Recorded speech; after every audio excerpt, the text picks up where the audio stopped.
Welcome. You're listening to This Indulgent Life, the podcast, with me, Mary Cook, and this is episode number 18.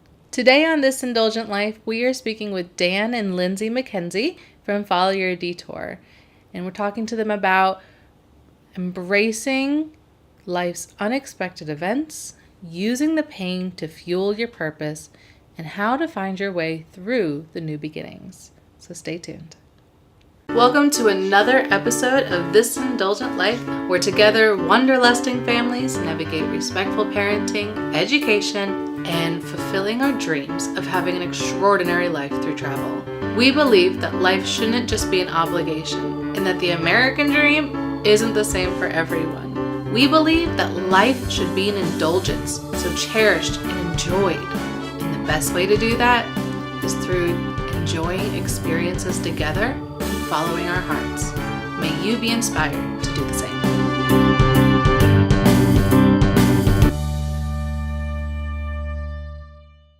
Hey guys, welcome back. I am so excited to share Dan and Lindsay's message with you today. Before we get started though, I just want to remind you a couple of things. First of all, if you have not already, please do subscribe and leave a rating and review in iTunes. That really helps me out. And then don't forget about the Facebook community. If you have any questions about anything that you hear, or if you're about to take an adventure with your family and you need a little guidance or support, we are that community for you. In fact, today we talk a lot about reaching out for help, and I really want this Facebook group to be that place for you. You can, of course, email me. You can go through my coaching, and that's more one-on-one and specific to you.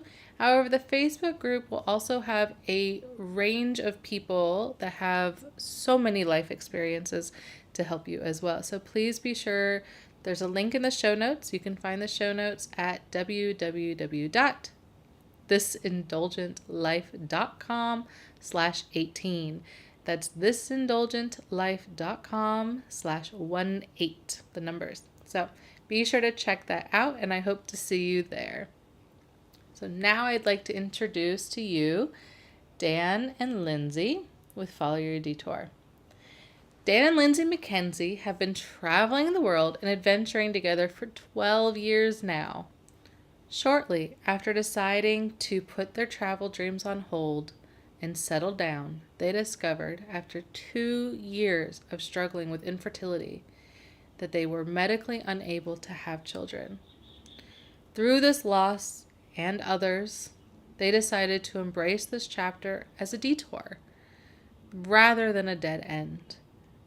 Their detour has led them on a journey of self-discovery and transformation while full-time RVing for 2 years across the U.S. They've made it their mission to share this message of following life's detours and are here to tell us more about it. Now, before we introduce them and meet them, I want to just add a little disclaimer.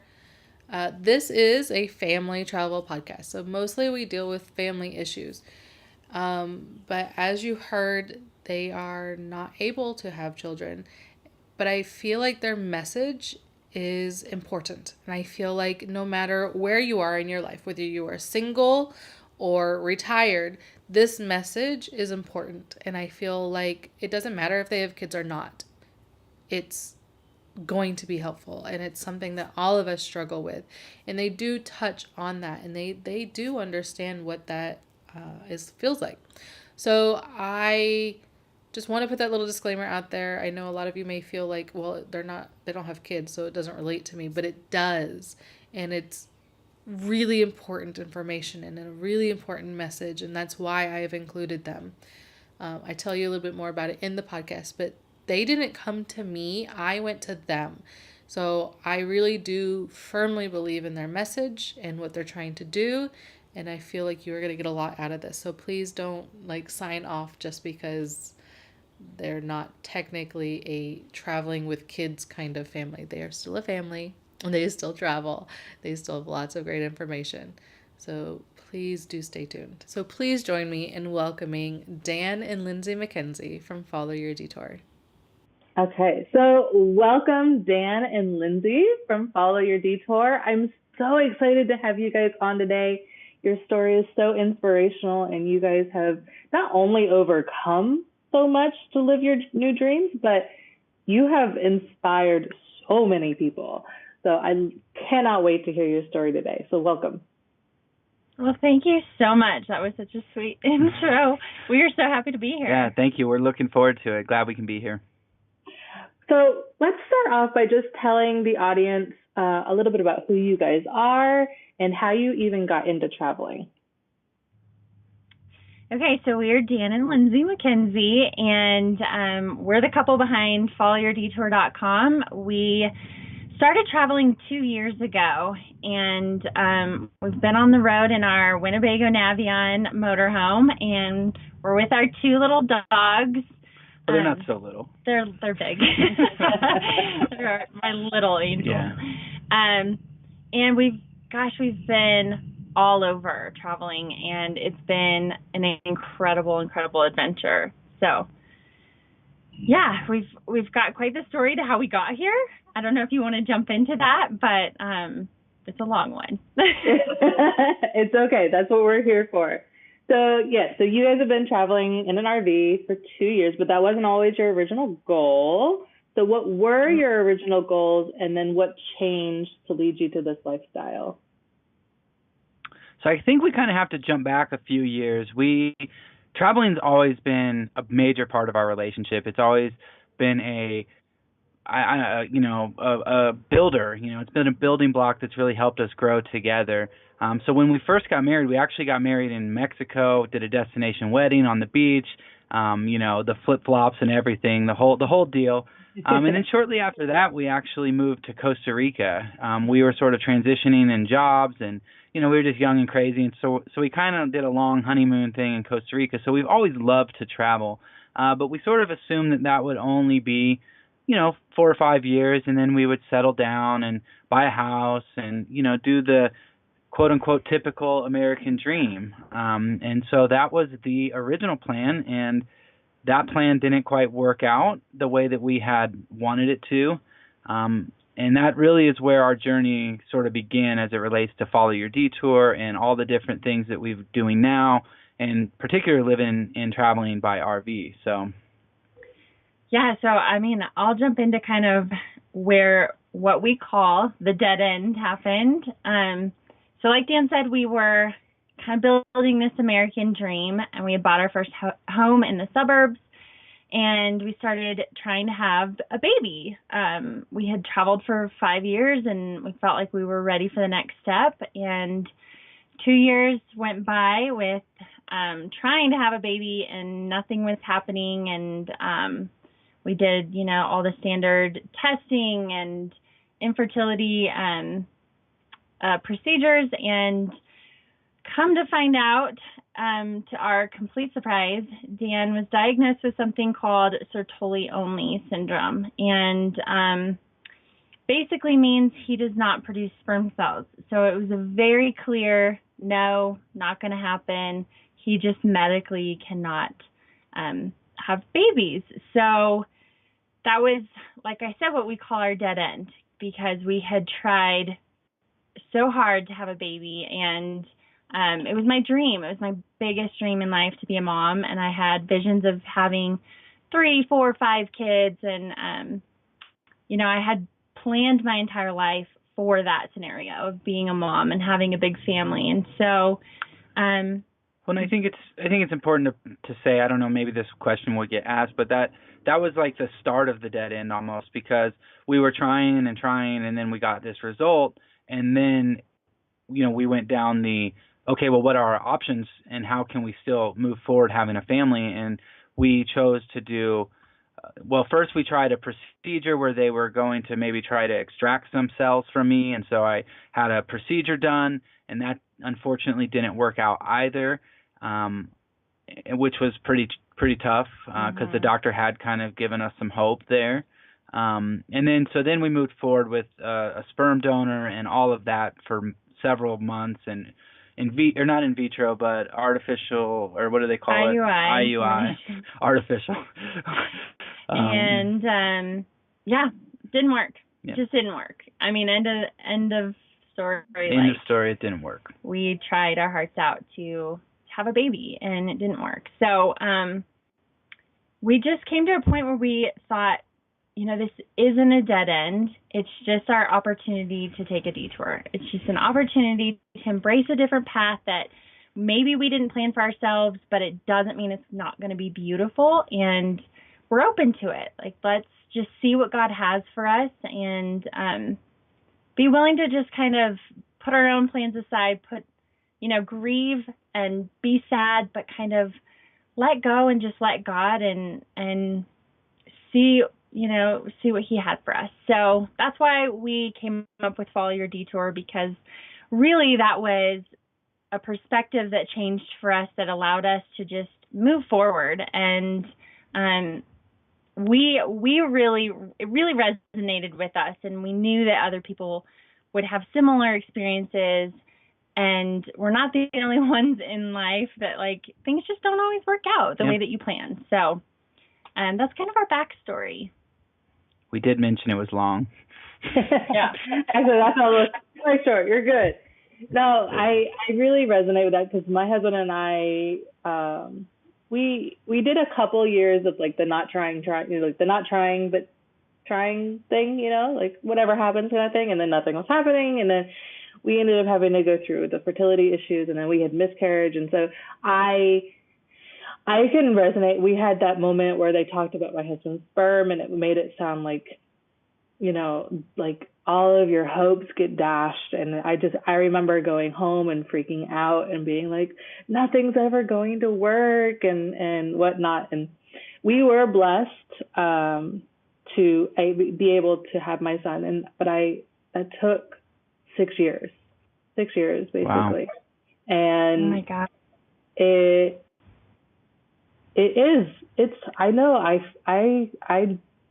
I can understand, and I'm sure a lot of people listening have been in similar situations where they understand how it's just every month, it's like your dreams get dashed, and it's so much pressure and so much, it's grieving every single month.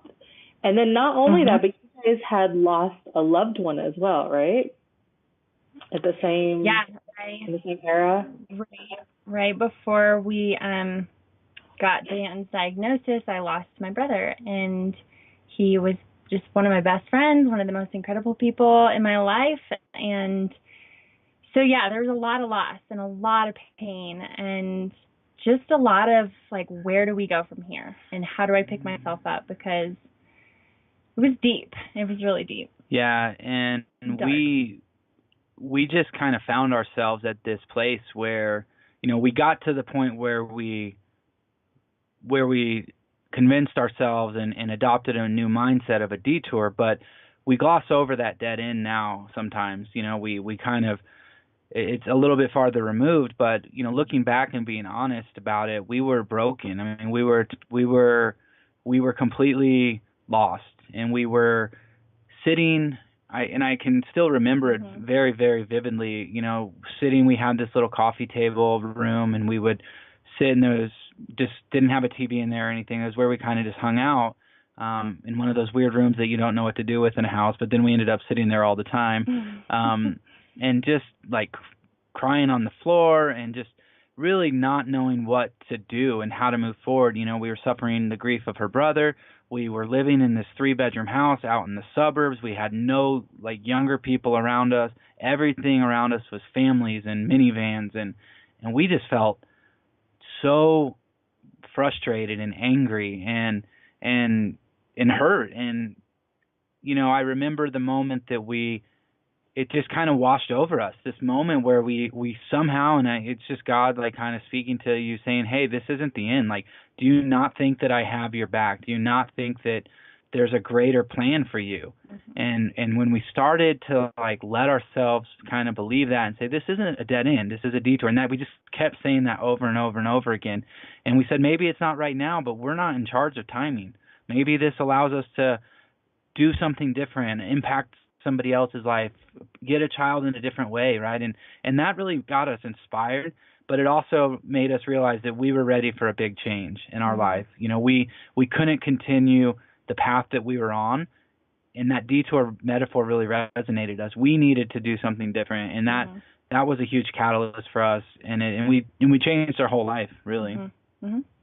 Yeah, I think a lot of people, when they experience events like this, and they get that diagnosis, because lots of people do, they find themselves shutting down. They find themselves becoming bitter and resentful, and they just can't move on. But somehow you guys, you've talked about it a little bit, but somehow you guys have managed to not only get through these emotions, but you've been able to use what's happened to inspire and benefit others. Can you talk just a little bit more? You've talked about God and how he has helped you, and that's obviously huge, a mindset change. But how have you overcome loss by being able, it sounds like you guys became grateful to these events. How have you become grateful? How have you been able to go from being grieving and angry to grateful for what's happened in your past? So I'll never forget, in one of my grief classes that I was taking at church when I lost my brother, the teacher saying grief is the cost of love, and without love, the only way to avoid grief is to not have love. And that just really stuck with me, because I was grieving because I had this incredible brother, and I had 28 years of my life with him, and memories and laughs and his legacy to continue.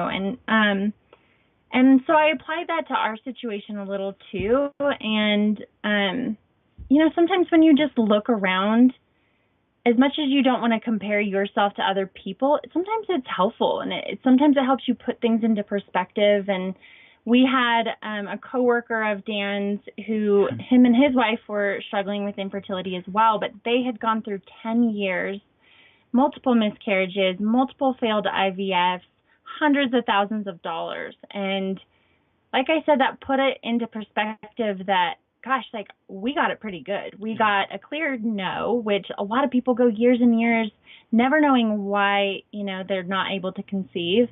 And we could just move forward. And I told Dan, I have you, and that is such a blessing. And you also have to just look at the things you do have instead of focusing on what you don't. Yeah, and I think just really, really going for gratitude instead of being angry.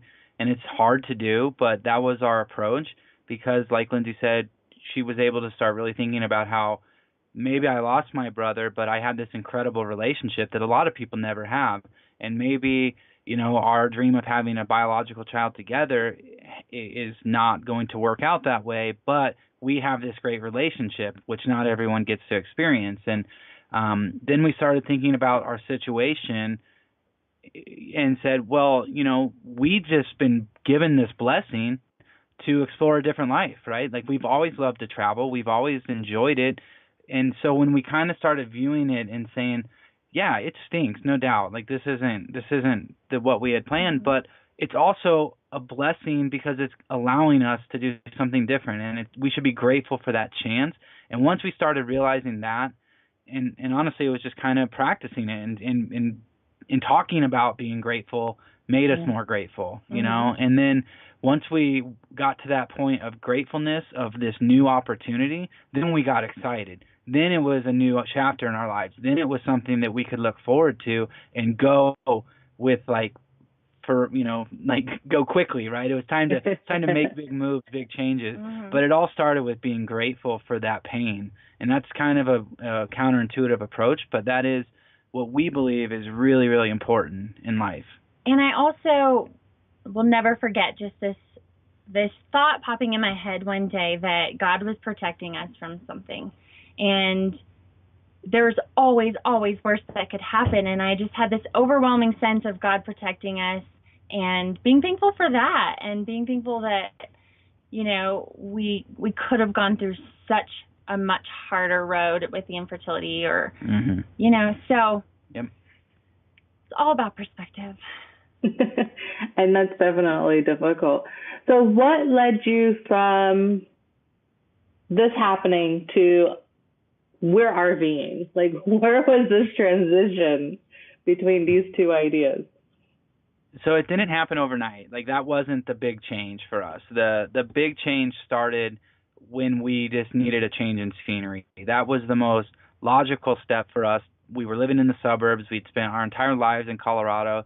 It was time to just try something different, and we pretty much picked a spot on the map. You know, it was snowing. There was tons of snow on the back deck, and we were kind of like, man, we should go somewhere a little warmer, maybe close to the beach. And Lindsay just got a wild hair and decided to, she was a kindergarten teacher, and she just started applying to jobs in North Carolina. And what was it, overnight or within, like, I don't know. It was very quick. All of a sudden she had these people wanting to interview her.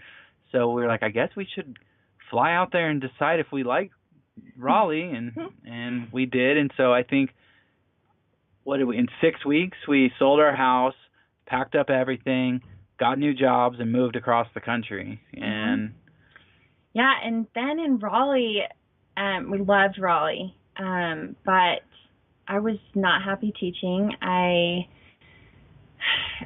just felt like we were experiencing all this growth and change inside of us, and I felt stuck in my career and my job, and I was working at a year-round school, and so I had a lot of breaks and long breaks, 6 weeks, 4 weeks here and there. So we were taking the opportunity to go on these road trips and see the entire East Coast, which was a lot of areas we had never seen before. And so these road trips were just like the best thing ever. And we fell in love with this idea of being on the road and freedom. And he was already working a remote job.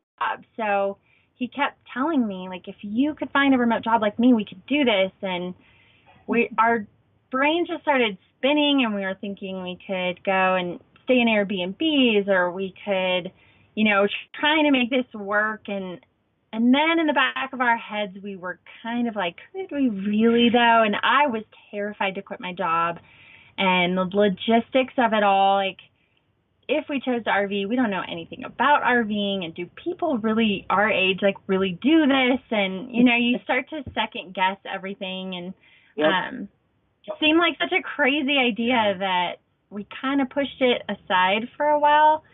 But then I got to the point where I was so unhappy and unhealthy, and we just decided, like, what do we have to lose? Like, really, we've moved across the country. Yeah. We've already kind of, like, thrown our life up and, changed things around. So what's another change? What's another risk? And just like the move to Raleigh, it just happened quick. In 6 weeks or so, it was like, then we were on the road, and it felt like everything was like a dream. It was crazy. And mind you, I'd never spent one night in an RV ever, so, and we bought an old RV. I also didn't know how to back a trailer up. I'd never done that before. In fact, when we bought the RV, I had to embarrassingly ask the guy to deliver it for me because I didn't know how to drive it home. So it was a big adjustment and a big challenge. Yeah. But like Lindsay said, we just, honestly, our whole mindset, our mindset shifted, and the idea of taking risks, the idea of following detours just built and built and built, and it became sort of a creed or a motto to our life. Mm-hmm. And now we sort of look at risk and we love it. We want to go for it. We want to do as many things as we can to make us uncomfortable. And this was all sort of the evolution of that conversation on the couch. It's just continued to grow and grow and grow. And so that's kind of how it happened. Your backstory there sounds a lot like our story now, because I'm a teacher, and I didn't move halfway across the country. I moved halfway across the world, to do teaching and have that change. But I'm just not. Something's got to give, and RVing is what we're going to be doing now. And we bought an old RV that we have to completely gut.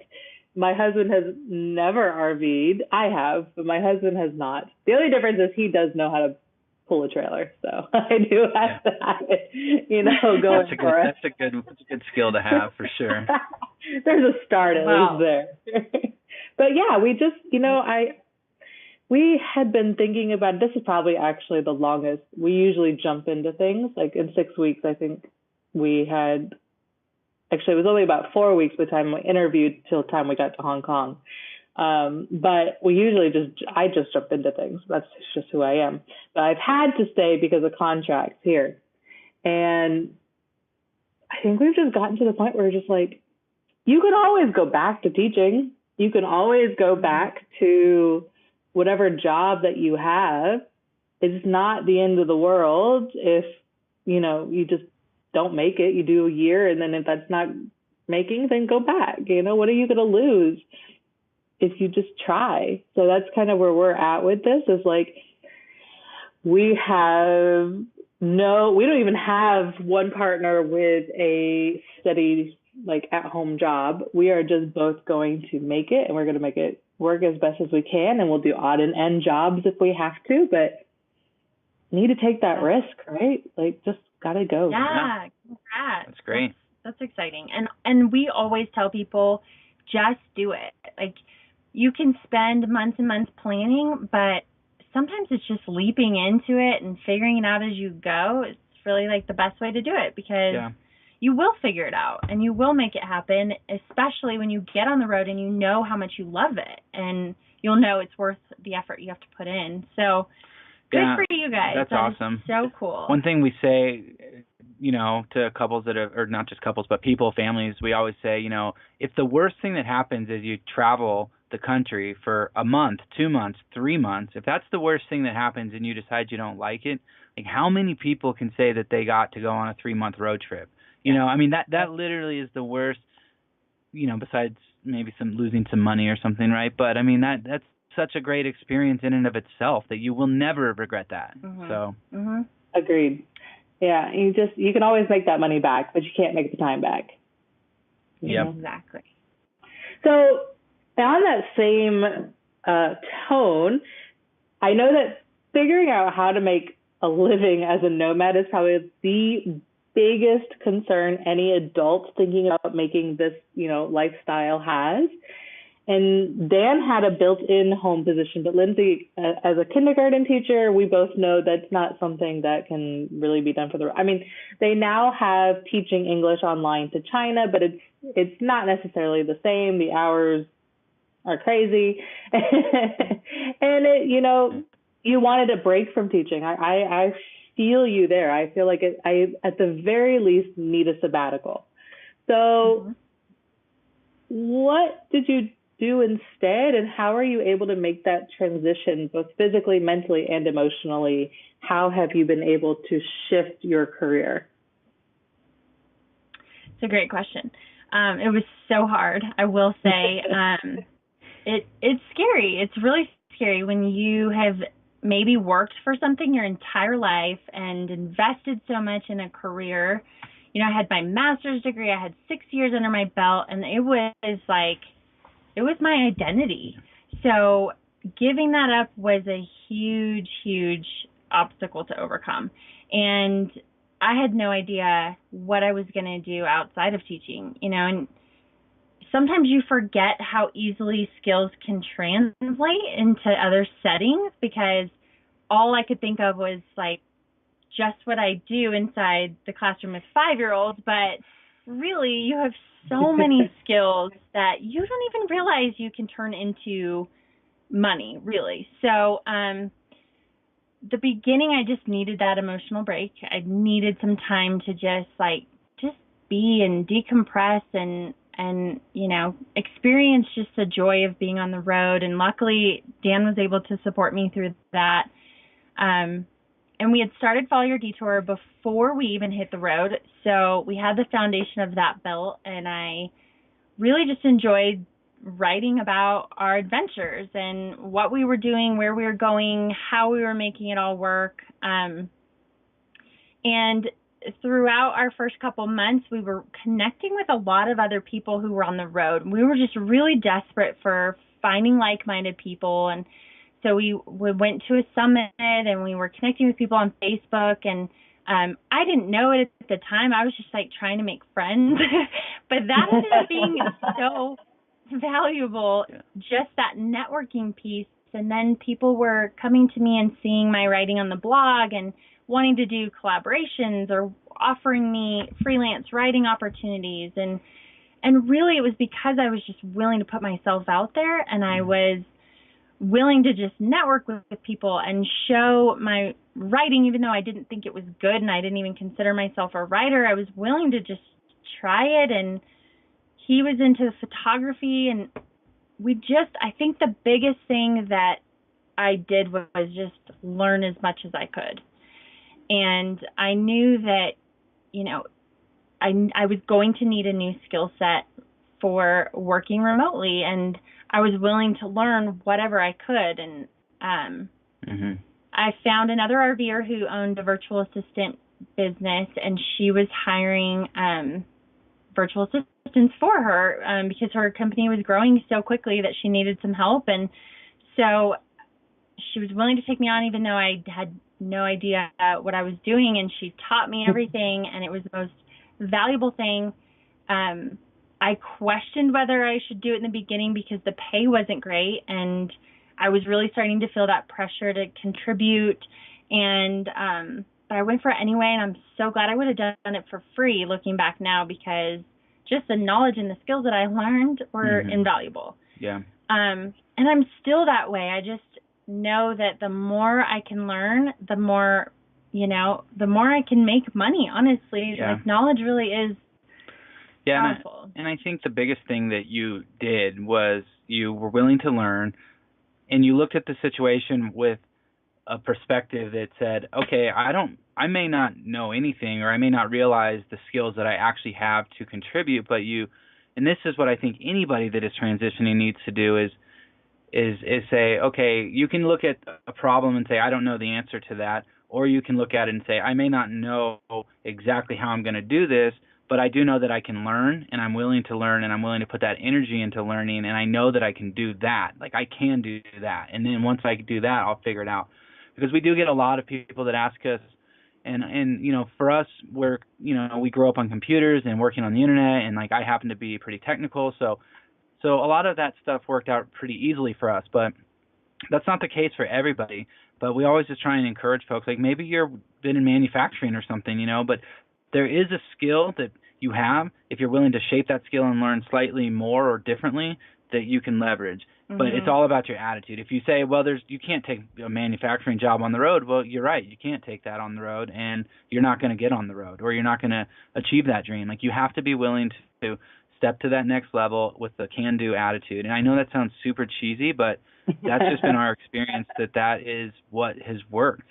Another thing, too, I think that's really important before you even jump to, like, how am I going to make money, is to really get a good idea of how much money you need to make and how much money you're going to spend, because people look at RVing and this travel lifestyle is so expensive, and it's really not. I mean, it's really as expensive or inexpensive as you make it. And the biggest thing for us was that we've always been really good about budgeting and knowing how much money we're spending and areas that we can be cutting back, and having kind of a safety nest so that if emergencies come up, it's not going to take us off the road. I think that's the most important step. And then you really know how much you need to make. Sometimes you're putting more pressure on yourself than you even need to. And you want to enjoy the travel, so you don't want to overextend yourself too. So that's our advice. No, that's really great advice. And I think, especially what you were saying, Dan, like, it's growth mindset, basically. And in this day and age, we really don't have the excuse, right? Like, you have free information available to you 24/7. Is it going to get you a degree? No. But are you going to be able to use it to start your own business or to help out another business? Can you take that and say, you know what? I am just going to put myself out there and try to make connections? Yes. You know, like it just, is it going to be scary? Yes, it's going to be terrifying. But you have the ability now to learn new things constantly, which, you know, you should focus. Like, let's be honest. I am one of those people that love to learn new things all the time, and it can get you in trouble because you never focus on one thing. But choose something you want to do and then just start learning everything you can about it. You know, instead of watching, you know, I don't know what's out there now. NCIS, I know it's one we like. Go and watch some videos about how to do something new. So yeah, exactly. It's so important. And your mindset really shifts too, because all of a sudden you'll start thinking like, oh, I could turn this into a way to make money, and it's a weird little shift that you'll experience in the way you just generate ideas, and you can get really caught up in the how before you hit the road. Yeah. But a lot of times the how is just, it's not something you're going to think about anyways, because wild opportunities might just come out of left field. Like we were approached to do a web-based travel show for Camping World that we would have never known was going to be an opportunity for us before we hit the road. So you just have to open your mind and your heart and know that it's going to work out. Yeah. And like I said, you just have this mindset shift. Today, for example, I was making my dad a birthday gift for his 70th birthday, and I was like I watched a YouTube tutorial on how to make this little photo collage, and I did it, and it looks great, and I'm instantly thinking, wow, I could do this and sell this because people are selling it on Etsy, and I'm too cheap to pay that, so I figured out how to do it myself. Well, now I can turn it around. So you're just always like, it's really energizing, and you're right, you kind of have to pull yourself in sometimes and focus. Like, I probably shouldn't start an Etsy shop tomorrow, but the possibilities are really endless, and it's fun, it's exciting, so don't let it scare you. And I think I just keep a running list in Evernote. I just have a running list of business ideas. Yeah, exactly. And one of the things that helps me the most, because I could totally see some of your listeners saying, well, yeah, you guys can go and do what you want to do. You don't have kids. Like, easy for you to say. And that's valid, right? I mean, when you have children, you have to financially really make sure that you're sound, and you need to do what you need to do. And like, I don't dispute that at all.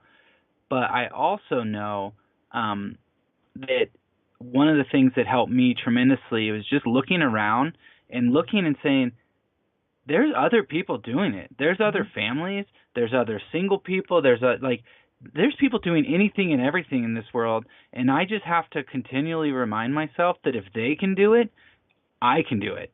And once you really start to believe that, it I don't know, it just like opened up a whole, it's part of that mindset, right? Like, why could they do something that I can't? I have a brain, I can learn things, and it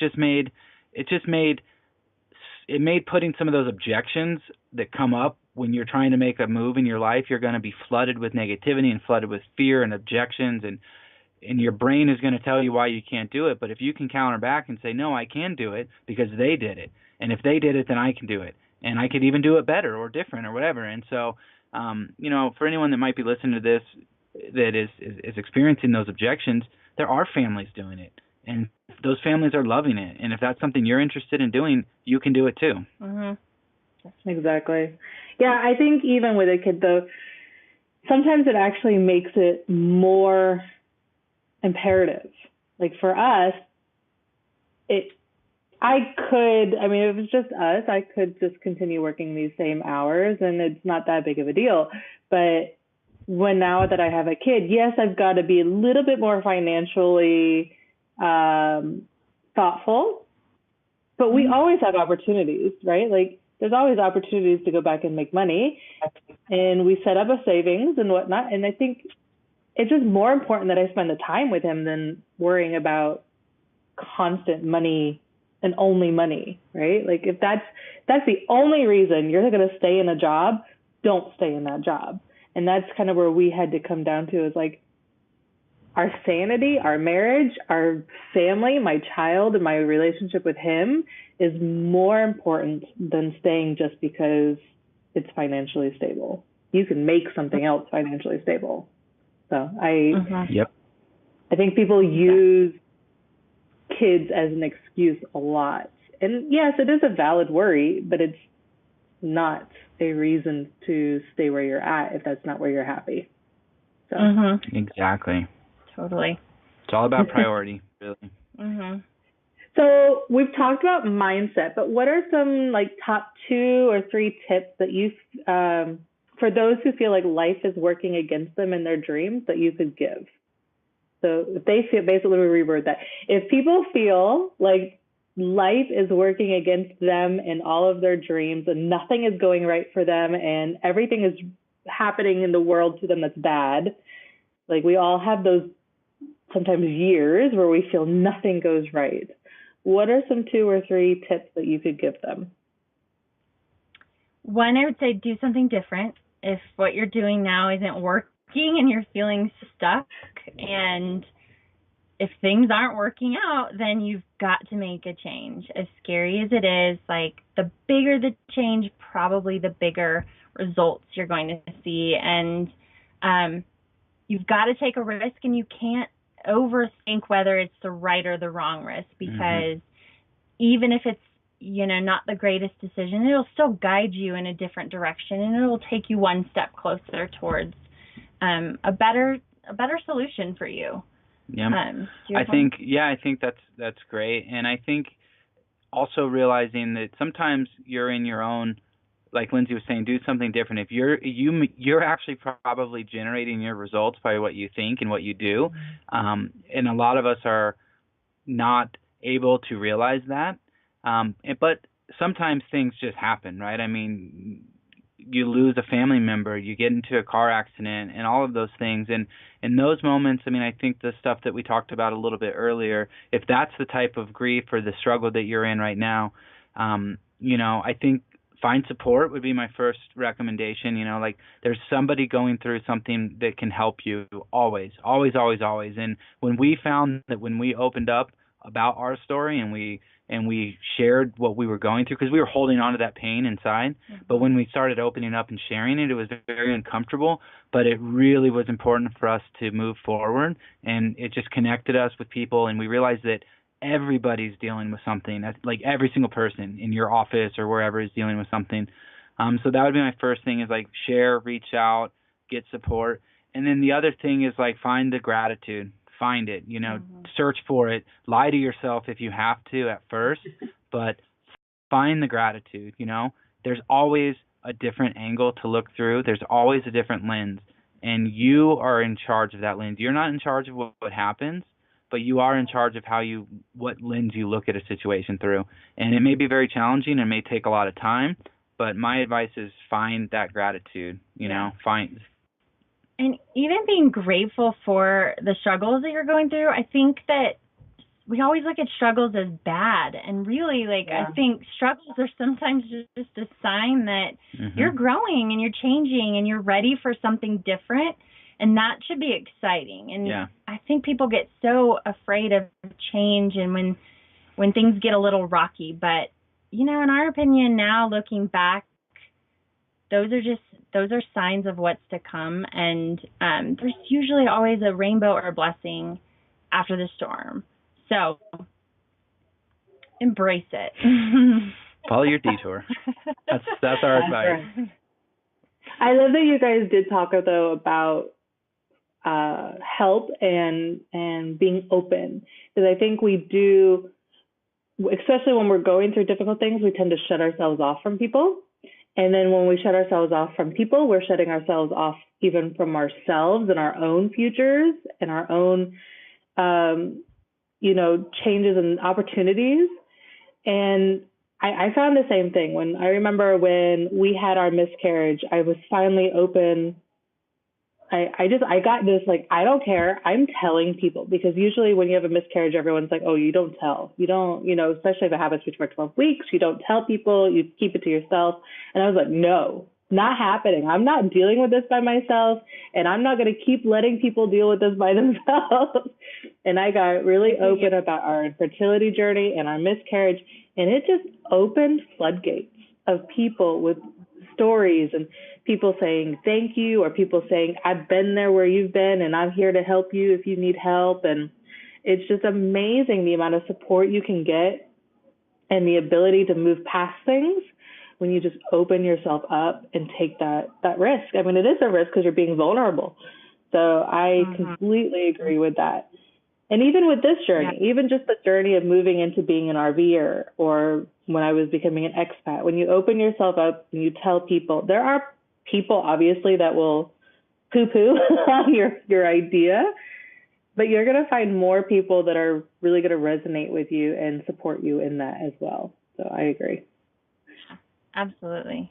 I think good or bad, just share, like, the human connection is so important, and just share what you're going through. Share when you have a really good day after a bad one or something, like, you just never know what your words could mean to somebody else. And that was the whole reason that I wrote my book, was that I needed people to know that, like, A, they're not alone, and B, there's greatness waiting for them. And I just love, I wear my heart on my sleeve, and I feel like I think there's so many benefits to that. And being so private about everything is, I don't know, not for me. But it just opens you up. Having an open heart, like, just opens you up to so many great things and people and blessings. So. And it's true. I think when you keep it all in, and because I used to be a pretty private person, and not really related to this, but I went through an abusive marriage, and I kept all that in. And after that is when I realized, no, you can't do that. You can't do that, because then you never get the support that you need. And people think everything is hunky-dory when it's not, and then you're just suffering in silence, and that's not good for anybody. And so you're right. We need to be more open and not just suffer in silence. And I love the fact that you wrote this book, because you're showing people that. So I'd love if you could, maybe tell people a little bit more about your book, and maybe how it came about. So my book really sums up what we talked about on this episode, and just the journey we experienced with loss and grief and pain, and how we really turn that into fuel and purpose for us to just make a big change in our lives and take some risks, and all the blessings that brought me. And like I said, just overcoming fears and building my confidence and finding my identity outside of a job or even traveling, just really finding who I am. And so it started because I felt inside me, I felt so compelled to share our message even more. We had shared a little bit on our blog, and I'd gotten so much feedback and emails, and so I just knew I needed to find a way to spread it in a larger capacity and get it out to more people. And it just kind of it took over me, and I sat down and literally woke up one day and was like, I'm going to write a book. Yeah. I sat down and I wrote the first chapter. And then I got stuck because I don't know how to write a book. But I wasn't going to let that stop me. I was like, I'm going to find the resources I need to know how to write and self-publish my book. And so I did. I signed up for a coaching program, and I just fully committed the time. I actually, coincidentally, or maybe it was a God thing, that I was able to choose the anniversary of my brother's passing. It was the 5-year anniversary, to publish my book. And the coaching program I was in only allows you to publish on a Sunday or a Tuesday, just, for Amazon's kind of algorithm and stuff, and what helps you have a successful launch. And the anniversary of my brother's passing fell on a Tuesday, and so that was just a really big sign for me to go for it and honor him. And so that really shortened my timeline, but it was good because it made me sit down and I don't know, I try to tell people what a weird experience it was because I would sit down and write like 4,000 words at once, and it was just flowing out of me, and I was crying, and it was really cathartic. And just the support of people that were behind me even from day one when I said that I was writing the book all the way through the day I published it and now was unbelievable. So it was just yet another blessing and reminder of what we had to be thankful for. And I truly believe that everybody has some message inside them, just like I did, that they should share with the world. And just a huge accomplishment that was really, really cool to do. And the feedback's been great, and I just love getting the message out there and inspiring people in even the smallest ways, or just bringing a smile to their face. So that's the whole reason why we started our blog, and it's been awesome. Yeah, and just so you guys know, it's not just to inspire you to become an RVer. It's not just because they are RVers, not mean this book is just for RVers. But this book is good if you need that mindset shift, if you need a little help, a little bit of inspiration to kind of see, again, like Dan had said, when you can see that people have gone before you and they've done it, that you can too. This book is that guide for you. And I love that you guys are doing this. Yeah. Awesome. Thank you. Just quickly, one thing I love about the book, and this has been some of the feedback, and, you know, I've said this before, but I expected to like it because I'm her husband and I'm a central character, and, you know, who doesn't want to read about themselves, you know, but honestly, I was just so blown away. I was so blown away by her style and her writing, and the way that she crafts this narrative together, and she mixes future and past, and it all ties seamlessly together. But it's our story, but what I love about it is she spends time in every single chapter talking to you, the reader, and encouraging you, the reader, to think about these different concepts and these different challenges and things that we learn. And so the feedback has been amazing because people are like, I feel like this book is reading my own story in a lot of ways. And so I've found that to be really cool, and I think that that's why it's resonated well with so many people so far. You know, honestly, some of the emails that she's already gotten just about where people are at and how this book is helping them, it's wonderful. It's so cool to be a part of, even though I'm just like here to be a part of it. But yeah, I just wanted to throw that out there, and it's not really even a book about travel. It's really not. It's more about the journey of life, and I'm just so proud of her. So Thank you. Well, it was actually another author, Mary de Rosario, who wrote The Airstream That Ran Away with the Spoon. I've been, following you guys off and on YouTube since we came up with this crazy idea about a year ago. But she was the one that actually was like, hey, you need to go and talk to Lindsay. So it's people, you're really, really resonating with people. Just so my listeners know, they did not contact me to promote their book at all. I contacted them because somebody else told me that they were so amazing and the book was so amazing that I just had to be a part of it.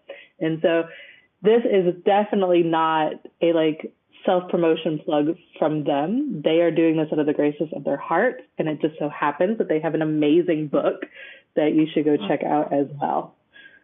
Thank you. Yeah, I met Mary, and she's so sweet, and she gave me one of her books, so I'm excited to read it. Yeah, I am too.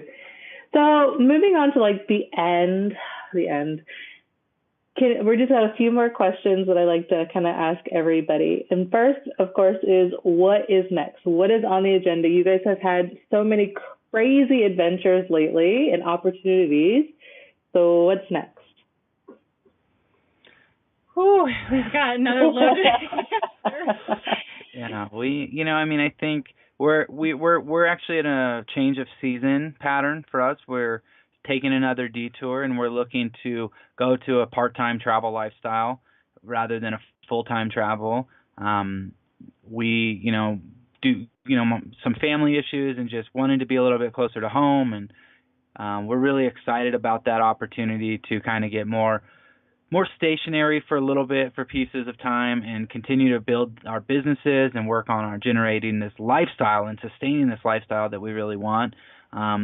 So we're kind of moving from a travel perspective that direction. And we've launched a couple of really exciting ventures, Lindsay's book being one of them. We actually partnered with a couple of other couples.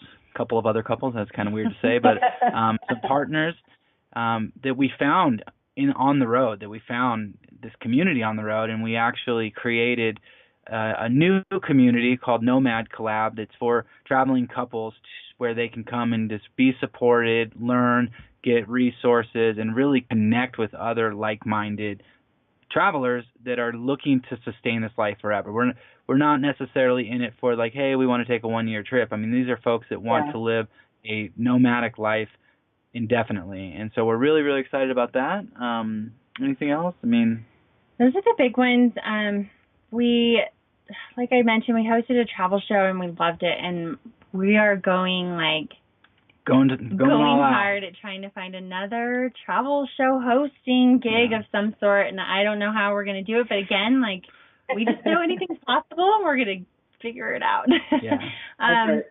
Nomad Collab has been so fun, just connecting with other couples, and we've formed this little mini family almost just in the past 12 weeks that we've been doing it, and it is, in my opinion and my advice to anybody considering the lifestyle, is it is crucial to find your group of people who understand what you're going through. And there are so many highs and lows and frustrating moments of this lifestyle and building a business, or even our stage of trying to find maybe a home base that we could Airbnb and still travel, and so many complexities, and having this group of people who get it, who are going through the same stuff, it's just priceless. Yes. And these people are incredible. So that's just been a huge blessing, and we would love to have more couples in the community, and we're all sharing advice and resources and encouraging one another, and we have live virtual events every week,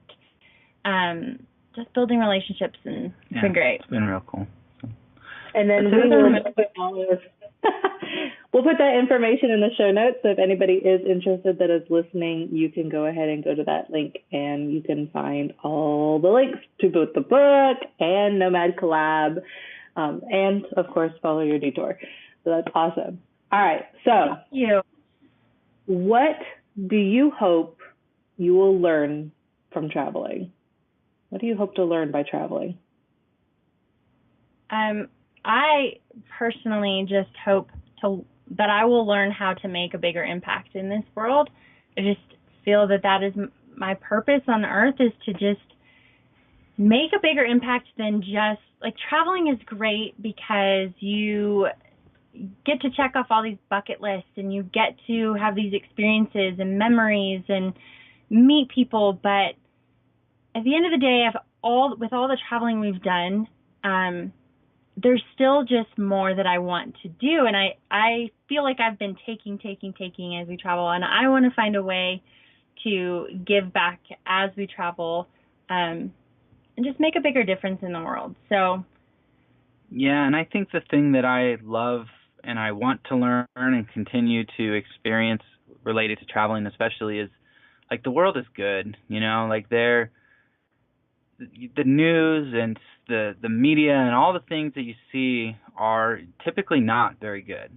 But whether you're just traveling in an RV in a campground, or whether you're going to a different country and experiencing the people, the world is good, and there are so many good people, and there are so many people that the reason your travel experience is great is because you're experiencing new people, and you're actually internalizing that you are more similar than different. And that's one of the reasons it's so powerful.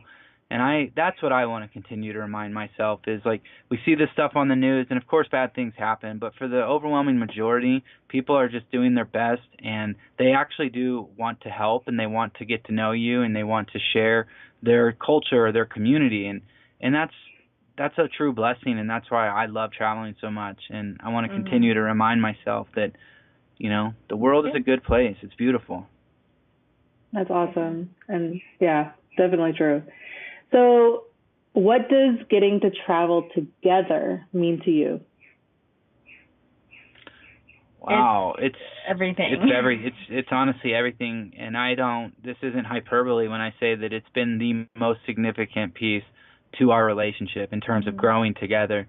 I was a wanderer. I've always been a wanderer. I've had wanderlust since I was in high school. I knew studying abroad was going to be a part of my college experience. Like it's always been there for me, but Lindsay was not that way. She was very much a family gal, probably thought she was going to live on a farm and have a bunch of children. And so the act of traveling, and this is just my perspective, she can certainly share on hers, but the act of relying on one another to travel and being in that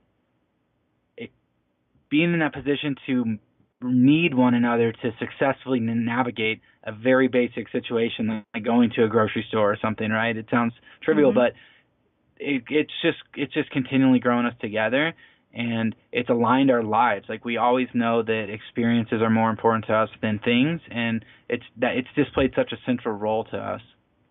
Yeah, I mean, you think about how much it impacts you as an individual, and when you're doing those things together and you're growing in similar ways together, it's really powerful. And yeah, you're taking risks together, you're in unfamiliar areas together, and you're leaning and depending on one another. And especially with RVing too, we had to find little roles that we would each do, and we were working towards a similar goal. Like we've found this like rhythm together in order to keep this lifestyle going that we can carry into other areas of our life and other stages and seasons of our life too. And plus just some memories. I mean, we look through pictures and it's like, wow, how have we done so much and seen so much? And we are so lucky, and we've gotten to do this together, and a lot of people don't get that. And so travel's just been everything. I mean, it's been a lot. Can't say anything else besides it's everything. It's so true. All right. So what is one piece of advice that you would give to families looking to travel more? I kind of said it earlier, but just go for it. If you're considering it, then it's probably for you. We tell people that a lot because we get people who will say, oh, I could never do that. I love my home. I love my job. I like routine. And those people know they can't do it. And if you're considering it, chances are pretty good you'll like it and that it's meant for you if it's in your heart and if it's stirring. So go for it, and don't over plan, and don't say, maybe 5 years or maybe when we retire, because that time is not given or promised. I think that's perfect. All I would add to that is don't underestimate yourself or your kids. Like I think you said earlier, sometimes people use their kids as an excuse, and they underestimate how resilient or how adaptable and how much a child might actually thrive in that scenario versus maybe what you expect. So don't underestimate yourself, because you don't need that giant bathtub like maybe you think you do.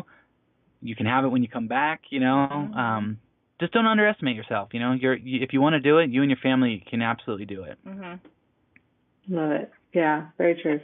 So where can people find more about you guys or connect with you? So we always send people just straight to our blog, followyourdetour.com, and you can contact us through the website, or it's just Lindsay at followyourdetour.com and Dan at followyourdetour.com. And then we also are really engaged on Instagram. That's usually where we're most often, and Facebook too. But I would say Instagram and our blog. Awesome. And we love emails. I write every single person back, and it might take me a week or two, but every email that comes through, I'm like thrilled about and eager to connect with people. So I always tell people to email me.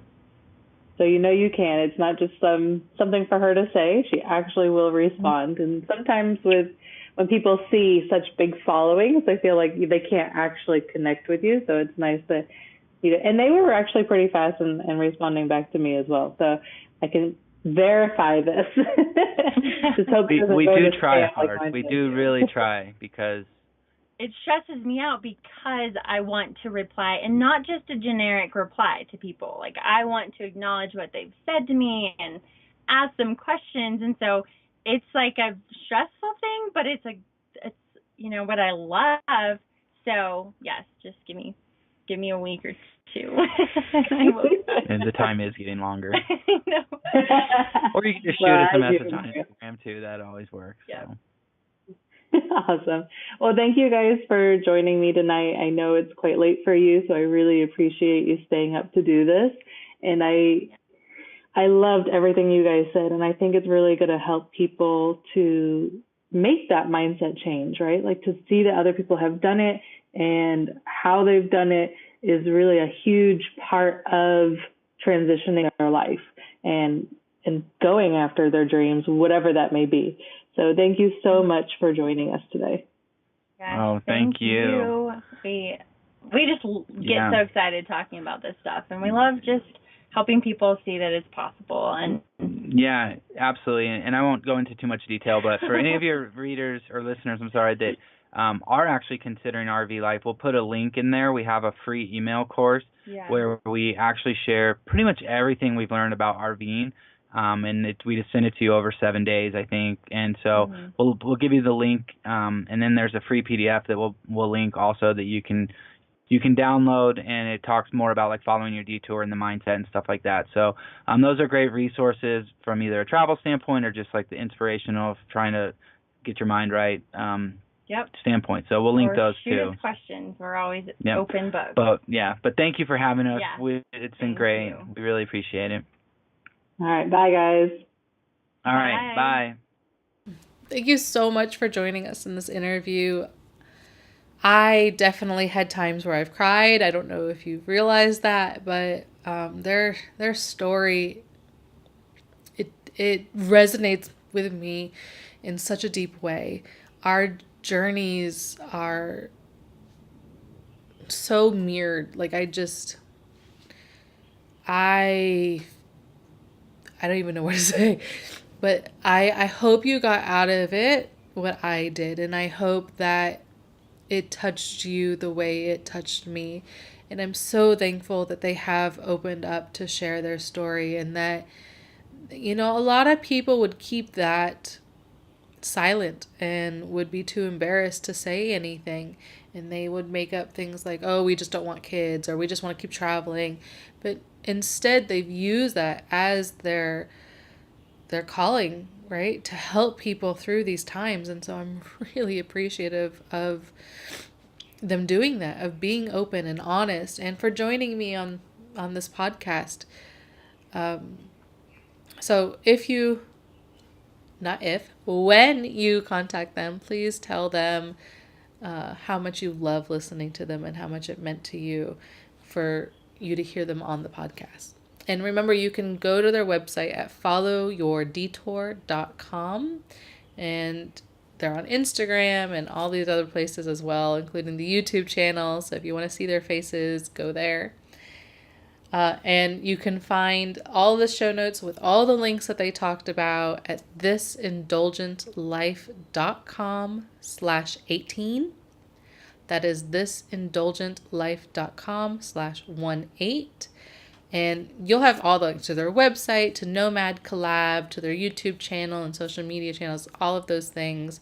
You can find that there. So please do go and check it out. For the next show, I'm really excited. We're actually going to have a joint show. Alan and I are going to get together, and we are going to tell you about monkeying around in Mongkok. So Monkeys in Mongkok is next show, and it's something that we just did together as a family yesterday as of recording this, so that it will be a long time ago once it actually airs. But it was a really interesting, fun experience to do it here in Hong Kong, and we tried some new food, and we're going to tell you all about it in the next episode. So make sure you subscribe so you can hear all about monkeys in Mongkok. And then finally, just a quick reminder to go and check out the Facebook group, Family Travel and Adventure Tribe with This Indulgent Life, and go and leave a honest rating and review in iTunes. I hate asking every week, but it's what we need, right? If we need that little bit of social proof we need for people, for iTunes really, to promote it, because iTunes is horrible about promoting shows and even just being able to find them. So if you go search and you just want to browse through, even some of my favorite podcasts, like the Family Adventure podcast, you won't find it necessarily. So the reviews, the downloads, the subscribing are all important for this message to get out. And it's not for me, it's for these people's messages to get out. It's for you, it's for people out there who want to have this kind of life but don't feel like they can. That's what this is for. And the only way to do that is for me to ask. So please do. And I'd love it if you shared it on Instagram and your stories, or your Facebook stories even. Just tag me in them, and I'd love to see you listening in. So until next time, for Monkeys and Montauk, see you soon.